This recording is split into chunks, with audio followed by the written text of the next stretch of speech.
Hi, this is the host. Today we are exploring the extraordinary history of a secret color. Do you want to know what it is? Well, here's your chance to pause and make a guess in the comments below.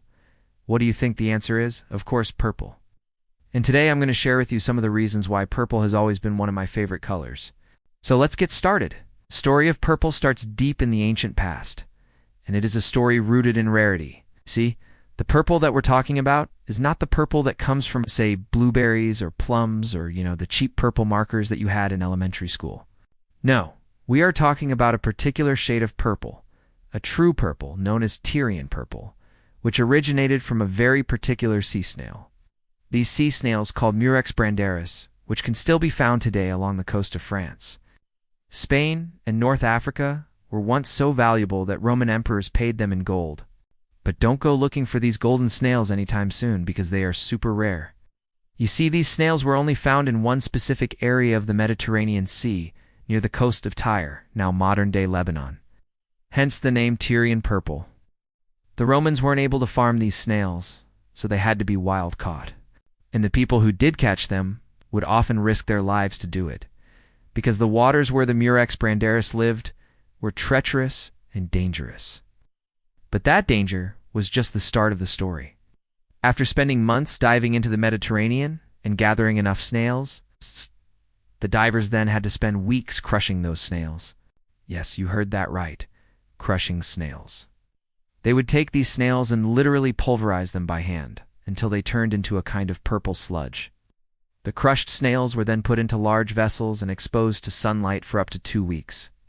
Every day, the workers had to stir the mixture with long sticks. And after 2 long weeks, the remaining liquid contained the purple dye. And again, it took thousands of snails to create just a tiny bit of this dye, meaning that the final product was extremely expensive and therefore extremely rare.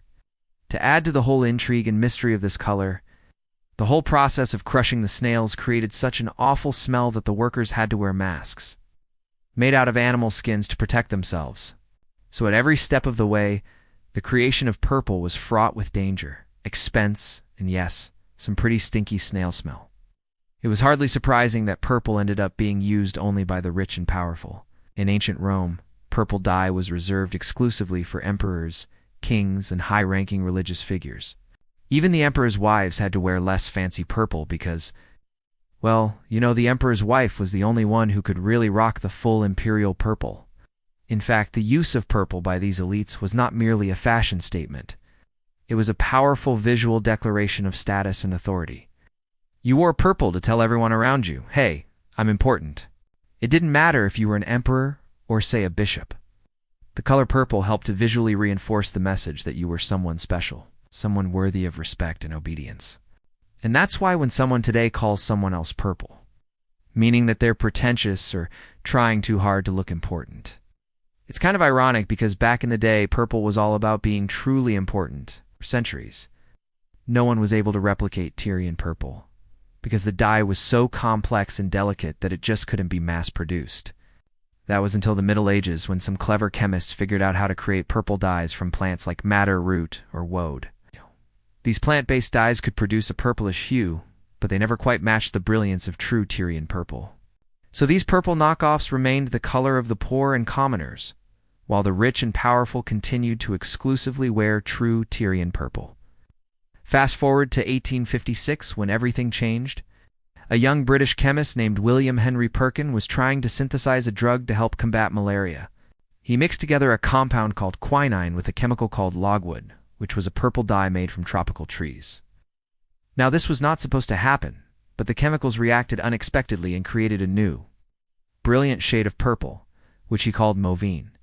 Unlike Tyrian purple, mauvine could be mass-produced, meaning that it was much cheaper and therefore available to far more people. This revolutionized the textile industry and gave rise to the age of synthetic dyes. Suddenly, the color purple was no longer the exclusive domain of emperors and kings. Everyone could wear it, which they did with great enthusiasm. Over the years, synthetic purple has become one of the most popular colors in the world. It's the color of royalty, spirituality, magic, creativity, wisdom, nobility, and peace. It's also the color of Barney the dinosaur and Hello Kitty. But before we wrap up, let me leave you with a little mystery. What if I told you that there was a way to make a color even more rare than Tyrian purple? Here's how. You take a bunch of flowers and mash them up with a mortar and pestle. Then you boil them for a really long time until the water turns a beautiful shade of blue.